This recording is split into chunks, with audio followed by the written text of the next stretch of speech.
Amém? Eu vou pedir para você orar, pastora, por favor.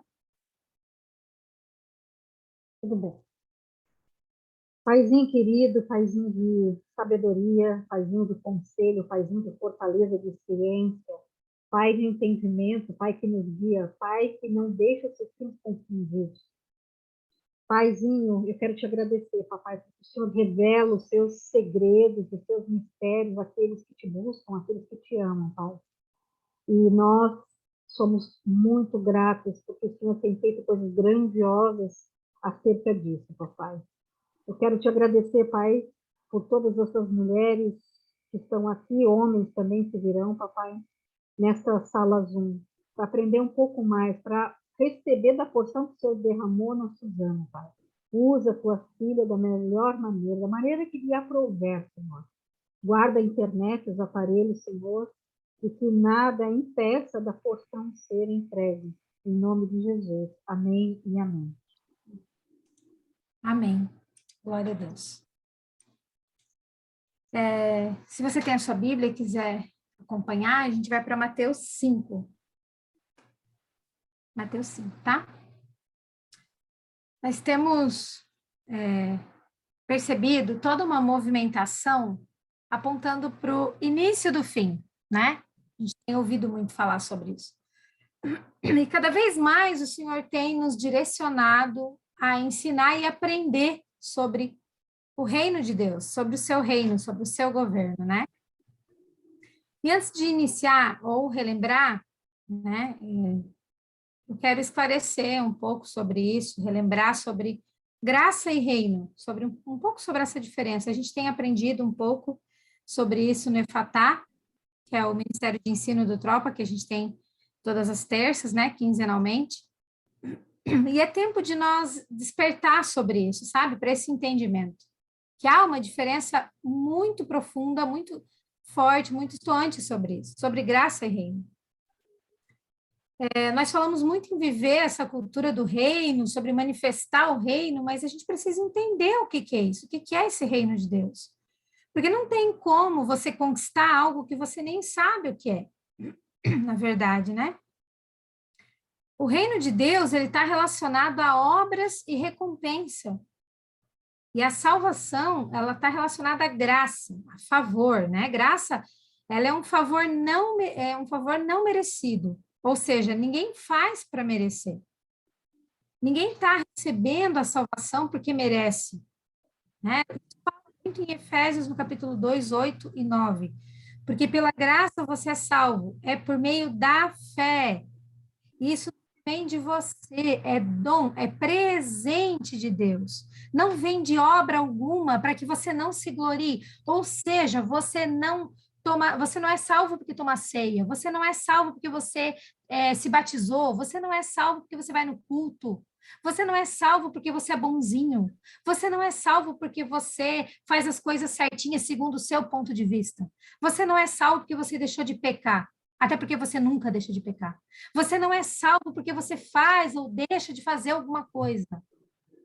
Você não é salvo por nada disso. Você é salvo porque você crê que Jesus morreu naquela cruz por você e ressuscitou no terceiro dia por você. E por causa disso você recebeu a salvação eterna. E por causa dele você não deixa de receber essa salvação eterna. Porque se você pecar, você não perde essa salvação eterna. Você nunca mais vai perder essa salvação eterna. Entenda de uma vez por todas isso. Porque ele te deu. Ele te deu de presente. Ninguém dá um presente e toma de volta depois.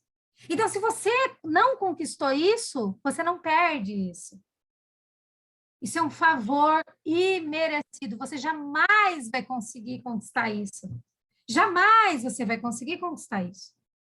Por outro lado, o reino é obras e recompensa. Lá em Mateus 11, 12, é um versículo muito chave do reino. Ele diz que desde os tempos de João Batista até os dias de hoje, o reino dos céus é pela força que se apodera dele. É com muito esforço que você tem que conquistar. Você tem que correr atrás do governo de Deus, fazer parte desse governo. E as duas coisas se completam. Uma coisa, o reino ele não existe sem a graça. Não existe reino sem graça. Ou seja, você pode ter graça sem reino, mas você não tem reino sem a graça. E você pode observar que Jesus não falou sobre a graça, Jesus falava sobre o reino. Ele estava cheio da graça, porque ele é a graça em pessoa. É ele que oferece a graça. Jesus é a graça. E ele é o passaporte para você começar a tentar entrar no reino. Primeiro critério para você tentar entrar no reino, fazer parte do governo de Deus, é entrar na graça, é receber a graça, esse favor. No Evangelho da Graça é pregado sobre arrependimento e fé em Cristo Jesus. No Evangelho do Reino é pregado sobre obras e recompensa pelas obras. É ensinado sobre o governo de Cristo. Jesus pregou sobre o Evangelho do Reino. Se você olhar ali em Mateus 4, a partir do 17, diz que desde então começou Jesus a pregar e a dizer: arrependei-vos porque está próximo o reino dos céus. Ali no versículo 23, na sequência do mesmo capítulo, diz: e percorria Jesus por toda a Galileia, ensinando nas sinagogas deles e pregando o evangelho do reino e curando todas as espécies de enfermidades, espécies de doenças entre o povo. Ou seja, desde a primeira vinda de Jesus, o reino se iniciou, ele inaugurou o reino. E se o reino traz recompensa, como é que se conquista essa recompensa? A gente precisa estar atento a tudo isso. Mateus 7, 21 fala: nem todo que me diz Senhor, Senhor, entrará no reino dos céus, mas aquele que faz a vontade do meu Pai. Então, fazendo a vontade de Deus, eu consigo entrar no reino de Deus. Quando você faz a vontade de Deus, você recebe a recompensa. Fazer a vontade de Deus nesse tempo aqui na Terra te leva a receber a recompensa no período de Jesus.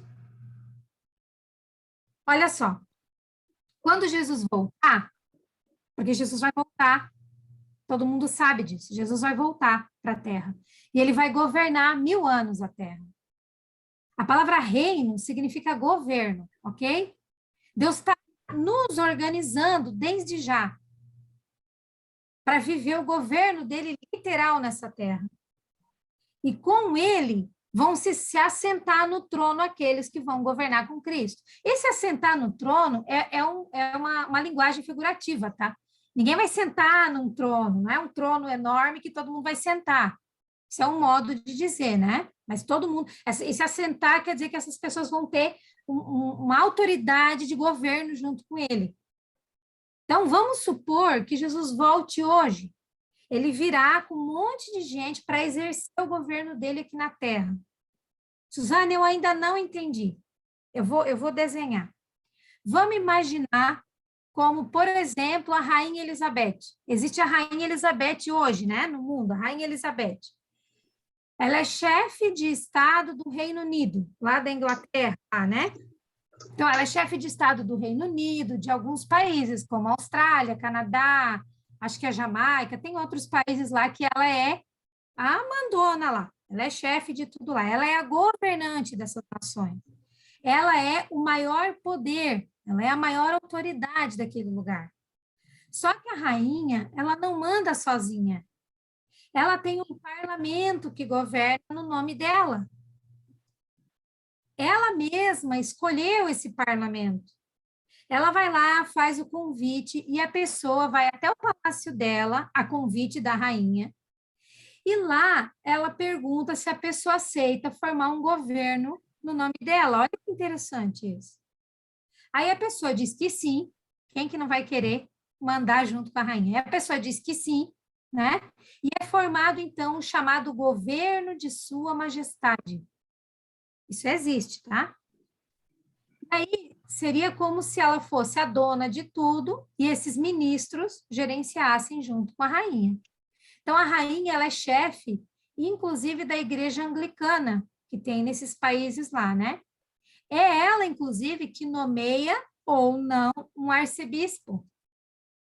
É ela que declara, para vocês terem uma ideia, é a rainha Elizabeth que declara formalmente E é ela que encerra uma guerra quando começa nesses países. Claro que isso tudo ela faz com aconselhamento dos ministros dela, mas é ela que faz, né? Junto com esses ministros que é formado lá no nome dela. Leis, projetos, tudo que acontece nesses países, esses ministros, eles aprovam essas coisas, mas tudo depende da assinatura dessa rainha.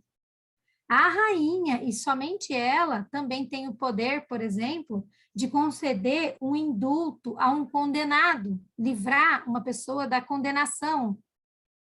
Olha só que interessante. Os membros e os governantes da rainha apoiam ela, acompanham ela, tem opositores, deve ter, mas tem os que andam com ela, realizam obras por ela. A cada um, né, das pessoas lá do povo dela, ela dá obras, ela dá autoridade para fazer certas coisas. Muitos governam com ela, mas ela é a soberana. Então, com essa semelhança, a gente pode entender como que vai ser o governo de Cristo. Vai ser assim. Só que o governo de Cristo vai ser no mundo inteiro. Vai ser no mundo inteiro dessa maneira. Ele virá e ele vai governar dessa maneira, um reino literal, milenar, físico, durante 1000 anos. Isso vai acontecer, a Bíblia mostra isso para gente. Ele vai governar todas as áreas, militar, econômico, político, social, espiritual, sei lá, tudo, ele vai governar tudo. E ele terá governantes com ele, debaixo da autoridade dele. E quem serão essas pessoas que vão governar com Cristo? Todo aquele que nesse tempo está fazendo a vontade de Deus na terra, os vencedores, que no caso da rainha são os ministros, os vencedores de Cristo.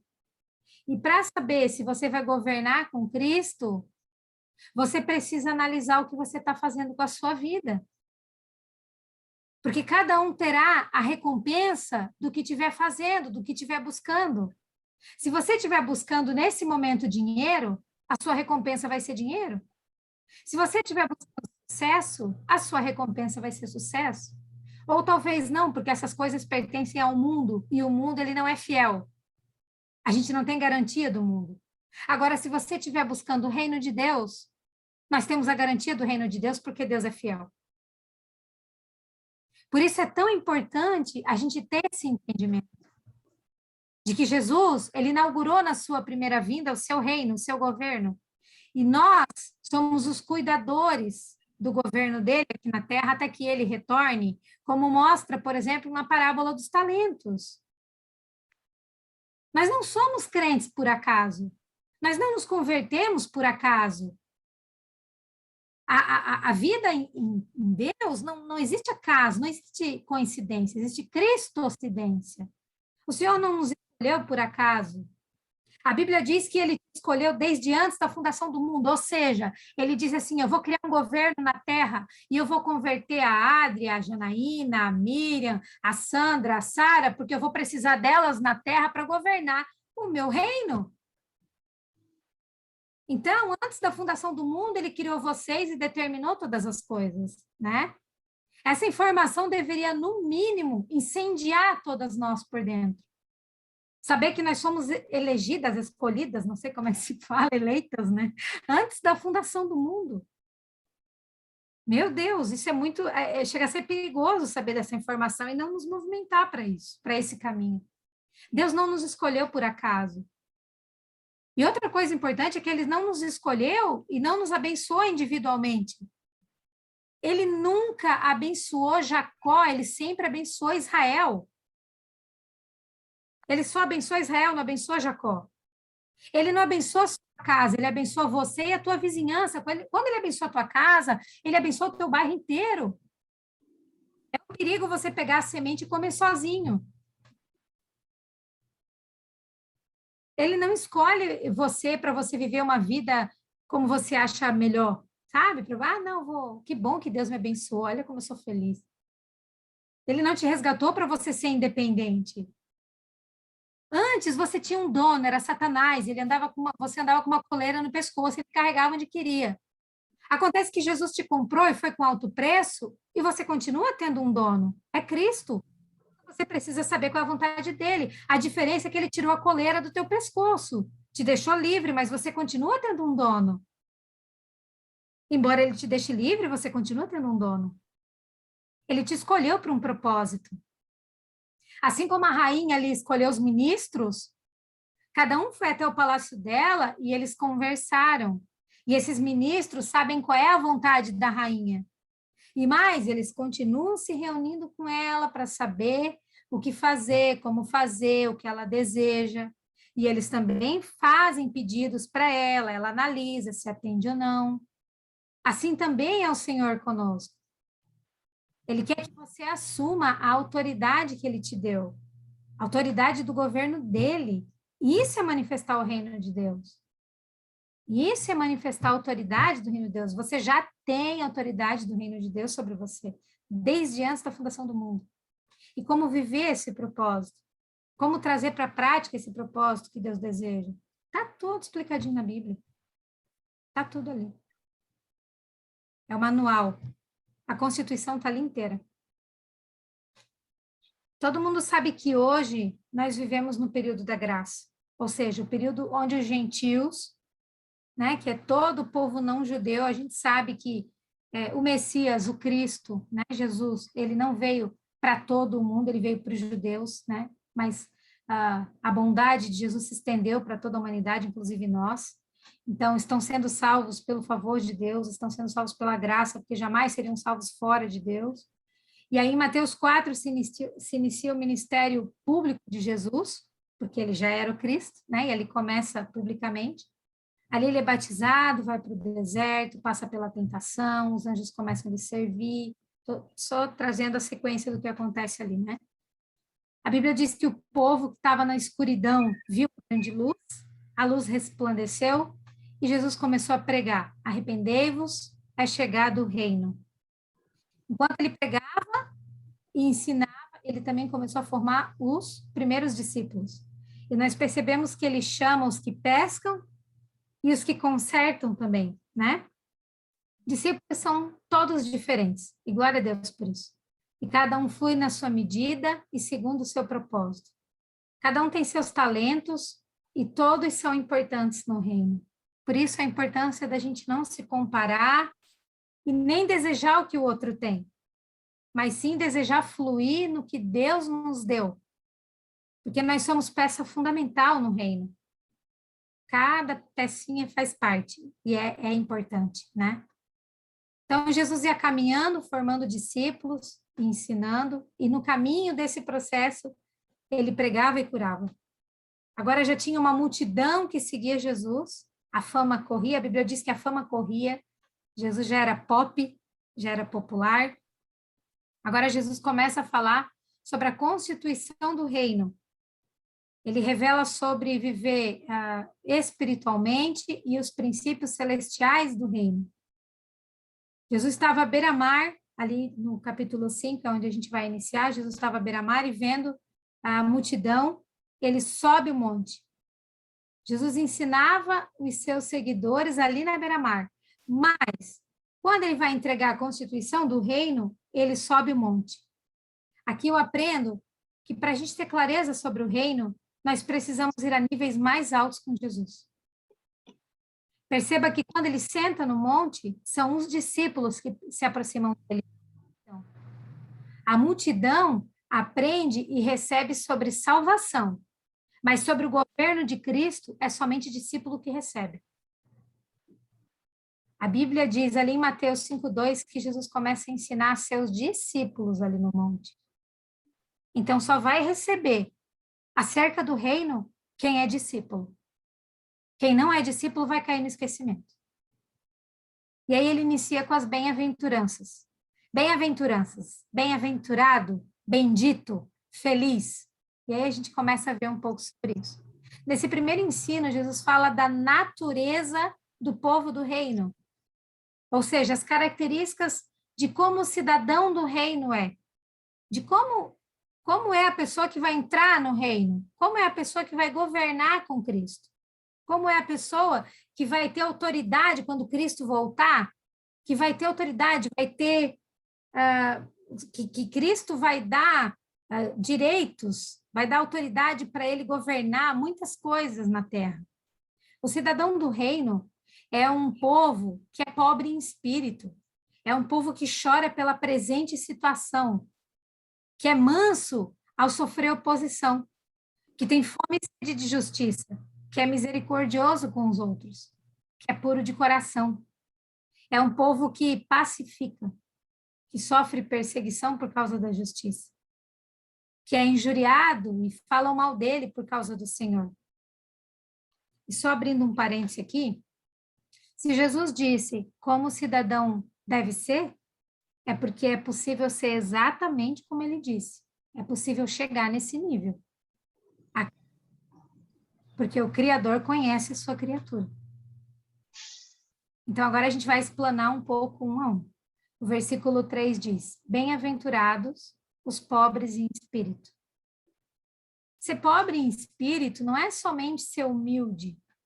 Ser humilde faz parte, mas é também ser esvaziado no espírito de nós mesmos. É isso no profundo. É não ser apegado às velhas coisas, às coisas antigas, antigas leis, doutrinas, velhas vontades. É aquele que deixa de viver as leis, os ensinos, as práticas antigas, para receber puramente as coisas novas do reino. É abrir realmente, é deixar de resistir ao que Deus está trazendo. O pobre em espírito é aquele que não encontra mais nada dentro dele que seja dele mesmo. É aquele que clama pelo auxílio de Deus, que depende inteiramente de Deus para tudo na sua vida, que tem um coração humilde e contrito. São os pecadores indignos que dependem da graça de Deus para a salvação. Jesus veio transbordar esses pobres em espírito. Lá em Isaías 61, o primeiro versículo diz assim: O Espírito do soberano Senhor está sobre mim, porque o Senhor me ungiu para levar boas notícias aos pobres, pobres. E ali Jesus diz: deles é o reino dos céus. Ou seja, se nós somos pobres em espíritos, o reino é nosso. A realidade do reino é a igreja de Cristo. Nós recebemos o reino desde a era presente, como Jesus fala ali.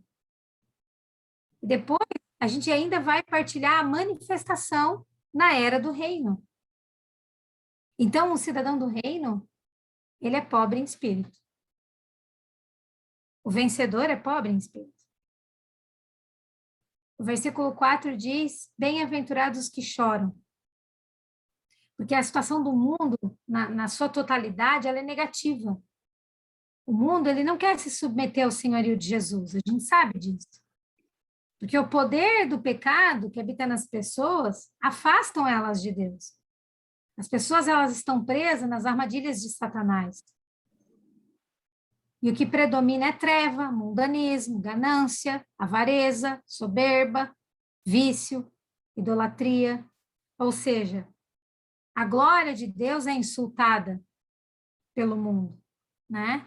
Cristo é rejeitado e o Espírito Santo é impedido de operar.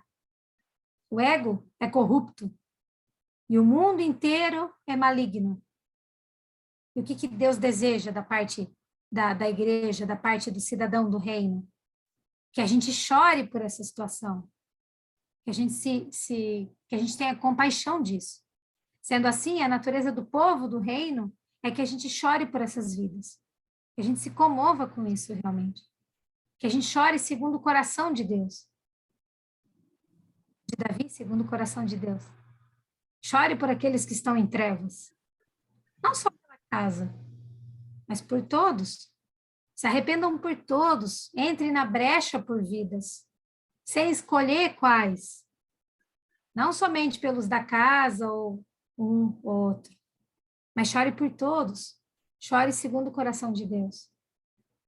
E novamente a gente vê lá em Isaías 61, no versículo 3, fala sobre isso também. O Espírito do soberano Senhor está sobre mim para dar a todos os que choram em Sião uma bela coroa em vez de cinzas, o óleo da alegria em vez de pranto, e um manto de louvor em vez de espírito deprimido. Eles serão chamados carvalhos de justiça, plantio do Senhor para a manifestação da sua glória. E é por isso que nós somos consolados com a recompensa do reino dos céus. E nós vemos o governo de Deus agindo sobre todas as situações. O cidadão do reino, ele chora e intercede por todos. Esse é o coração do cidadão do reino. Ele chora e intercede por todos. O versículo 5 diz, bem-aventurados os mansos. Aqui é difícil também. Aqui se refere a ser manso quando sofre algo. Eita. Os mansos são aqueles que confiam em Deus e se entregam à autoridade mesmo quando eles não compreendem as circunstâncias. Ser manso é ter gentileza, bondade de espírito, humildade. É a disposição de espírito com a qual a gente aceita a forma de Deus de lidar conosco com a melhor sem disputar ou resistir. Aceitar que Deus está trabalhando sem resistir. Aí é que é. São aqueles que confiam inteiramente em Deus, mais do que suas próprias forças, para defender contra a injustiça. Você não precisa lutar, deixa que Deus luta por você. Ter uma atitude mansa com aqueles que nos perseguem, nos fazem mal. Isso implica em saber que Deus está permitindo as injúrias vividas e que Ele nos está usando para purificar seus eleitos e que livrará seus eleitos no seu tempo. Se nós formos mansos e estivermos dispostos a sofrer a oposição do mundo nesta era, nós herdaremos a terra na era vindoura. As palavras de Jesus refletem as de Davi quando ele disse assim no Salmo 37. Mas os mansos herdarão a terra por herança e se deleitarão na abundância da paz. Isaías também no capítulo 11 falou, mas julgará com justiça os pobres e repreenderá com equidade o favor dos mansos na terra. Ou seja, no reino milenar, quando Cristo eliminar toda a violência, o seu povo vai viver humildemente diante de Deus na nova terra. O cidadão do reino, ele é manso com as circunstâncias. Essa é uma característica do cidadão do reino. Ele aceita o trabalhar de Deus na vida dele, sem espernear. O versículo 6 diz, bem-aventurados que têm fome e sede de justiça. E essa palavra aqui, justiça, não é exatamente a justiça de julgamento, mas a palavra justiça se refere a ser correto em nossa conduta. Buscando a palavra que está aqui no grego, ela diz assim, estado daquele que é como deve ser. Condição aceitável para Deus. Doutrina que trata do modo pelo qual o homem pode alcançar um estado aprovado por Deus. Integridade, virtude, pureza de vida, pensamento, sentimento e ações corretas. Precisamos ter fome e sede dessa justiça. Buscar tal justiça para poder entrar no reino. Se a gente tiver fome e sede de justiça, que é essa integridade, essa virtude, essa pureza de vida, esse pensamento, esse sentimento, essas ações corretas, então Deus vai nos conceder a própria justiça que nós buscamos para que a gente esteja farto disso. Ou seja, nós temos que desejar ser assim e buscar isso em Deus. Nós não conseguimos alcançar pelo nosso próprio esforço, porque senão se torna fingido. Porque isso vem de Deus, é uma ação de Deus, nós dependemos do derramar de Deus em nós. E o cidadão do reino deseja e busca viver de forma reta, essa forma de vida. O versículo 7 diz, bem-aventurados os misericordiosos. A palavra misericórdia é a junção de duas palavras em latim, que é miseratio, que é miséria, e cordis, que é coração. Então, literalmente, misericórdia é como o coração que se debruça sobre a miséria humana, ou Coração compadecido seria. Ser justo é dar a alguém o que a pessoa merece. E ser misericordioso é dar a alguém o que ele não merece. Seria mais ou menos isso. O cidadão do reino, ele não é somente justo, mas ele é também misericordioso. Ou seja, ele tem um coração compassivo, perdoador. Ele entrega ao outro o que ele não merece. A pessoa me feriu, a pessoa me fez mal, a pessoa me traiu, mas eu decido perdoar. Eu entrego a misericórdia ao outro. A pessoa talvez merecesse outra coisa, sei lá, mas eu decido apagar tudo e seguir em frente, me relacionando com a pessoa, né? A misericórdia é a libertação do julgamento. Da mesma maneira que nós somos misericordiosos com as pessoas, o Senhor nos concederá misericórdia.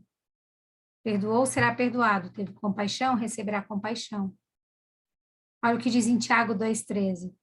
Porque será exercido juízo sem misericórdia sobre quem não foi misericordioso. A misericórdia triunfa sobre o juízo. Então, o cidadão do reino é misericordioso. Aquele que governa no reino é misericordioso. O versículo 8 diz: bem-aventurados puros de coração. Então, ser puro de coração é ser singelo no propósito. Tem como única meta realizar a vontade de Deus para a sua glória, para a glória de Deus. É ser genuíno, ser sincero. Nosso espírito é o primeiro corpo que nós recebemos a Cristo, né? Mas o nosso coração, ele representa a nossa alma. E o que é a alma? A gente já viu isso, né? É o que eu penso, o que eu tenho vontade e o que eu sinto. É o eu, o ego, mente, vontade e sentimentos. A alma é mente, vontade e sentimentos. É o que eu penso, o que eu tenho vontade e o que eu sinto. Então, para eu ser puro de coração, eu preciso do quê? Transformar a minha mente, a minha vontade e os meus sentimentos. Como? Com a ajuda do Espírito Santo. Sendo livre de desejo corrupto, de pecado e de culpa. Sendo livre de qualquer mistura, o que é falso. A pessoa pode disfarçar por fora, pode parecer, mas a Bíblia diz que o Senhor sonda os corações. Então a gente precisa ser puro, singelo, para que Cristo cresça em nós sem impedimento.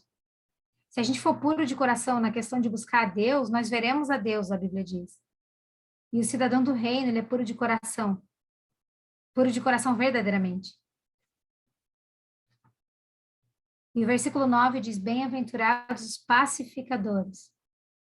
Para vivermos no reino de Deus, sob o governo de Cristo, nós devemos ser os que promovem a paz. Em Romanos 12:18 diz: se for possível, quanto depender de vós, tende paz com todos os homens. Nós sabemos que o sistema mundano está sob o domínio do maligno, né? E Satanás, ele é rebelde, é o instigador de toda a rebelião. Então, cabe a nós resistir às investidas do diabo, que tenta o tempo todo, né, tirar a paz. Então, é importante que a gente seja os pacificadores, imitando o nosso Senhor, que teve uma vida pacífica, com uma natureza pacífica. Jesus abençoou os pacificadores, aqueles que se empenham em promover a paz, porque esses são os que verdadeiramente refletem o caráter de Deus. Em Romanos 16:20 diz: e o Deus de paz em breve esmagará a Satanás debaixo dos vossos pés. A paz perfeita existirá um dia em toda a terra. Um dia vai haver paz em toda a terra, quando Cristo reinar para sempre como príncipe da paz, como fala lá em Isaías 9:6, né? Então, o nosso Pai é o Deus da paz. E se nós nascemos dele, nós queremos e devemos ser pacificadores também. Nós temos que andar segundo a natureza do nosso Pai. Dessa forma, nós expressaremos a vida de Deus. Nós somos chamados filhos de Deus. Então, nós temos que refletir a natureza do nosso Pai também. O cidadão do reino, ele também é pacificador. O versículo 10 diz: bem-aventurados os perseguidos por causa da justiça. Como o mundo é dominado pelo maligno, ele está cheio de injustiças, né? Então, se nós tivermos fome e sede de justiça, como diz no versículo 6, nós seremos perseguidos por causa dela. Nós seremos perseguidos por buscar ser correto em nossa conduta. Então, por causa do reino, nós com certeza pagaremos um preço em buscar ser correto, né? Pela justiça que nós buscamos. Essa perseguição, ela será cada vez mais forte. Quanto mais próximo do fim, mais, né, mais forte, mais intensa ela vai ser. Vai fazendo, eu acredito que algumas pessoas podem ceder com o tempo, algumas pessoas vão ceder, né? Eles virão em cima de nós contra os nossos princípios, né? O mundo, o mal, o maligno, e vão tentar fazer com que a gente se amolde ao mundo, para achar que vão tentar nos convencer de que a separação é justo, separação de casais, né? Que aborto pode fazer bem, que a ideologia de gênero é correto. Eles vão tentar infiltrar essas coisas do mundo nos nossos princípios, né?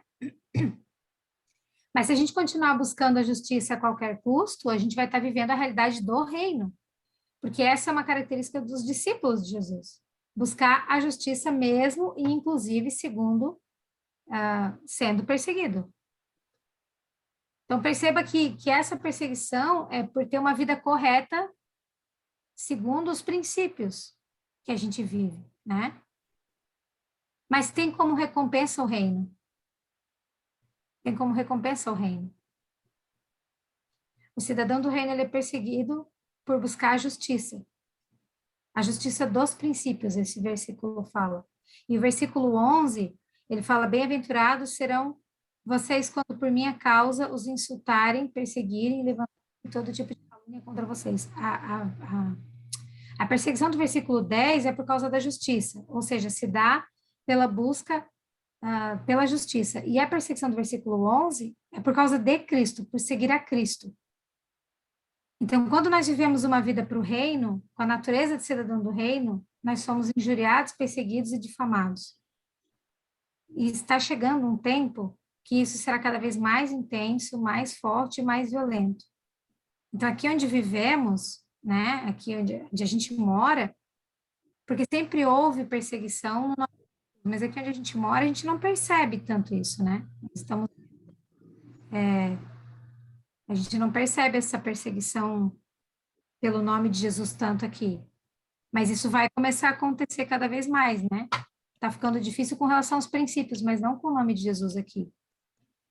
O mundo está começando a apertar os crentes, mas a gente não percebe tanto aqui. Mas vai começar. Vai começar. E eu acredito que algumas pessoas vão começar a ceder, né? Só que a tendência é começar a piorar, piorar, piorar. Então, eu acredito que muitos não vão aguentar a perseguição. Só que Jesus citou esse ensino como bem-aventurança. Ele disse, feliz aquele que for reconhecido como meu seguidor no momento da perseguição, né? E ali no versículo 12 ele diz que nós podemos nos alegrar porque é grande o nosso galardão. Diz que a recompensa dessas bem-aventuranças é grande e está nos céus. É uma recompensa celestial e não terrena.